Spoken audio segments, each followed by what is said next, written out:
Alors moi je m'appelle Gilles Vanson, je suis trésorier donc, d'une association qui s'appelle Pas Bête la Fête. En fait, Pas Bête la Fête est une association dont l'objet est de réfléchir aux problèmes au travers de la défense d'une race locale, des races qu'on appelle races à petit effectif, au travers de cette race, de défendre un autre modèle, un modèle différent du modèle habituel, du modèle court, du modèle dominant, on va dire, agricole, et également de faire réfléchir les consommateurs un petit peu à leur action de consommation, les inciter à réfléchir un petit peu sur leur acte de consommation, que par la consommation, ils disent quelque chose, et surtout, ils influent sur le modèle agricole qui peut prédominer. Bon, au départ, l'idée c'était de faire en sorte qu'une race ne disparaisse pas, mais je dirais que maintenant on est largement au-delà de ça. C'est que maintenant il y a des gens qui s'installent, des agriculteurs, des éleveurs, qui s'installent sur ces races-là. Bon, il y a la nantaise, mais il n'y a pas que la nantaise, et partout en France, il n'y a pas que, on n'est pas les seuls à faire d'avoir ce type de démarche. Donc cette démarche-là existe partie au niveau national, et donc c'est une démarche active dans l'économie sociale et solidaire. Et également, ça a un impact aussi, parce que je dirais que ce qui était vu comme un doux rêve il y a peut-être 20 ou 25 ans, bon, maintenant avec les difficultés économiques et écologiques des filières agricoles, c'est l'actualité. Donc peut-être qu'il y a peut-être là une voie peut-être qui est intéressante, qui est peut-être pas généralisable, je ne sais pas, mais enfin qui est intéressante en tout cas. Alors, qu'est-ce qu'on peut y faire sur la fête? Il y a trois pôles, je dirais, un peu dominants. C'est le village, en trois villages, on appelle ça des villages. Village des races locales, où là, on présente des races locales, des races à petit effectif, moins de 1000 femelles, en bovin essentiellement, mais pas que. Il y a du porc, il y a de la volaille, il y a des ovins, caprins, etc. Donc on présente ça, donc les enfants aiment bien voir un petit peu les animaux. Et puis à côté de ça, il y a un peu tout ce qu'on peut faire avec ces animaux. La transformation, le lait par exemple, tout ce qu'on peut faire avec le lait de ces animaux.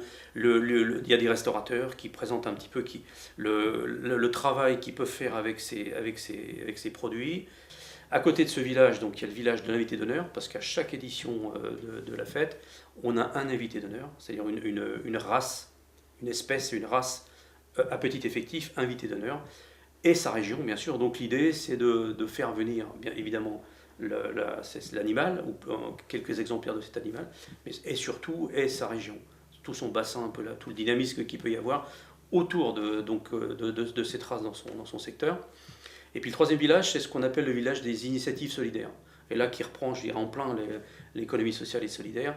Là, c'est un espace qui est réservé à des associations de différents types. Ça peut être dans le domaine de la santé, dans le domaine de la construction, de l'habitat, etc., etc.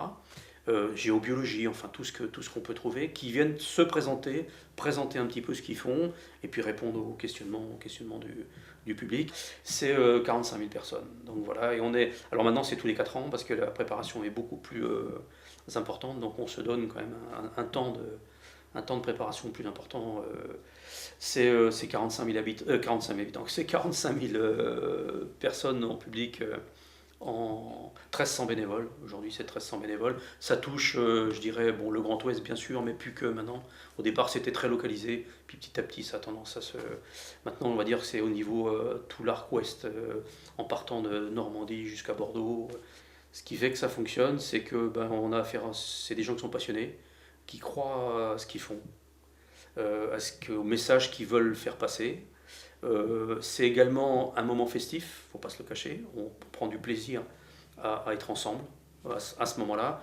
C'est dur à préparer parce que c'est long à préparer, mais c'est pareil. Et puis après, la satisfaction de la réussite, quoi. Je dirais que il y a cette satisfaction-là, et surtout après toute la satisfaction de la dynamique que ça engage, dynamique économique. Parce que bon, faut vivre aussi, il faut bien manger.